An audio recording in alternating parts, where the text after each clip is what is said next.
if you are so exhausted that you feel like your brain has left the building, never to return, this video is for you. I'm going to show you how your most tired state can become your most creative. Hello, friend. If we haven't met before, my name is Cami, and I'm a full-time artist, but I'm here today to tell you a secret. Something I have discovered some months ago when I've been going through a bout of unbelievable insomnia.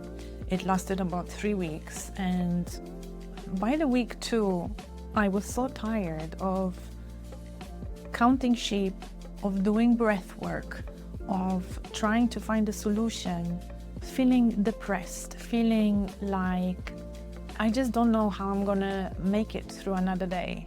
Even reading a book was painful. There's no way I could read half a page and actually remember what was on it. But I've discovered something. This is your most creative state. It's this state of being right between sleep and awakeness. This is a state that many of the greatest minds, inventors, artists, philosophers were actually actively trying to enter. This is your moment. Without this inner critic, you are no longer judging the work before it even starts. You are simply existing, moving, and from this movement comes out art. You are not trying to solve the world's problems or create a masterpiece. You are simply existing.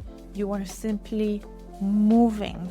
And this is when you pick up a brush, when you pick up a pencil, a piece of charcoal, maybe watercolors, without a plan, without too much thinking. You are simply moving. It's very easy to enter flow in those moments. Not the intense, not the analytical flow that some people are after. It's a different kind of experience. It's not solving a complex problem. This is a type of surrender. This is when you connect to your intuition. This is when your true feelings, your true emotions, your true self can come out. Maybe things you weren't able to access before. Things that are hard to express in words. Things that are hard to say out loud. Now, this is the moment. This is when the simple movement of the body, the simple fact of being half awake, can actually help you express something important. In my own story, when completely overwhelmed by insomnia, when I don't sleep, when I have periods of time when I'm getting 3-4 hours of sleep per night, even 6 hours, it's really not enough for me. I become utterly useless. The only thing I can do is paint, is create, is draw. And it does something so pleasant to my brain. It's like a delicate massage. I feel like this is when my best ideas come out. And this simple act of creation becomes some kind of a sanctuary. Because to be honest, for a very long time, my solution was to try to numb it. I would reach out for wine, my poison of choice, and try not to think about it, feeling sorry for myself. I would push through the day. I would be drinking coffee like there's no tomorrow.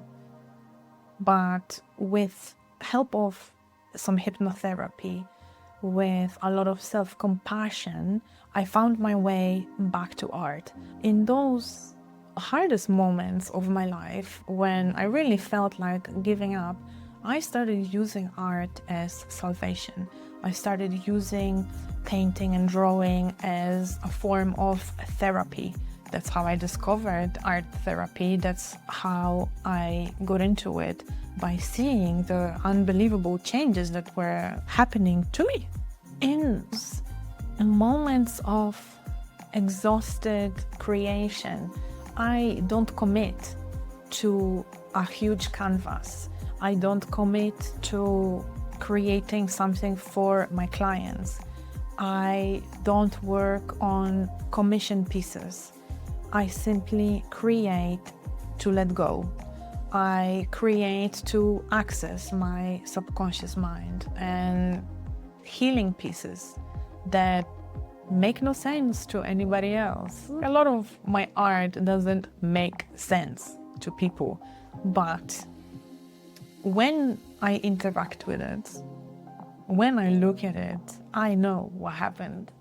I know what came out. I simply let myself be. I just let it flow. I don't plan it. I'm not trying to make it anything. I'm not looking at it as an object, a piece of art. I'm creating an experience, something that heals, even if it only heals me. Because that really is when the greatest ideas emerge, the most beautiful color combinations happen, the weirdest lines, the weirdest shapes. Something true, something from the soul comes out. And if it sounds a little bit too woo-woo for you, there's actually science behind it. There's actually science behind why it works. Let me just read something to you. When you are fully rested and alert, our brains are in a state of high activity, constantly planning, problem solving, and analyzing. But when you are tired, your brain's default mode network becomes more active. The default mode network is the part of your brain that's active when you are not focused on a specific task. When you are daydreaming, reminiscing, or simply letting your mind wander. This is where those intuitive leaps and aha moments often happen. There's a state of reduced inhibition. Your inner critic takes a back seat, allowing you to create more freely without second-guessing every line or color choice. Accessing the subconscious, a treasure trove for unfiltered ideas, memories, and emotions that can fuel your creative work in a profound way. So let's say you are exhausted. You have just woken up at 3 a.m. and you are in this liminal state, ready to create. You've decided to go for it. How can you enhance it? My favorite thing to do is to use music, instrumental music, classical pieces, nothing with words. Sometimes I try to find music that is created in specific hertz frequencies, like 417 hertz, solfeggio frequencies. That really helps to enhance this unfocused focus, if you will. I have created some videos where I do exactly that, where I filmed myself being completely exhausted and just getting to create with beautiful music, with something we can do together. But here's also a very important part, because those private, creative moments, as powerful as they are not really a substitute for connection. So if you are going through a difficult transition, through a divorce, if you are going through perimenopause, menopause, if your children are moving out, someone close to you is suffering from a serious illness, don't try to just escape. Always try to connect. It's crucial. It's very important not to just lock yourself away in your creativity. I myself like to sometimes lock myself away in my creative bubble, but I take care of my connections, of being with friends, of seeking contact, seeking conversations with people that can understand and support me somehow, with like-minded people, maybe with people who are going through the same thing. That actually brings me to the point I want to make, is that I've decided some days ago that I will start a community for women in transition that want to learn how to be creative again, or for the first time in their life, to provide support, to teach you things, to facilitate art therapy sessions, to teach you how to paint healing paintings, where we meet, where we will relax, when we will talk openly, and where we will learn how to use creativity to let go, rediscover, and connect. Sign up to my email list so you will not miss when it's actually happening. I will deliver you a lot of value in those emails. I will let you know what's happening. I will teach you little things here and there. You will find the link to my email list below and the video I mentioned right there. I can't wait to see what you create.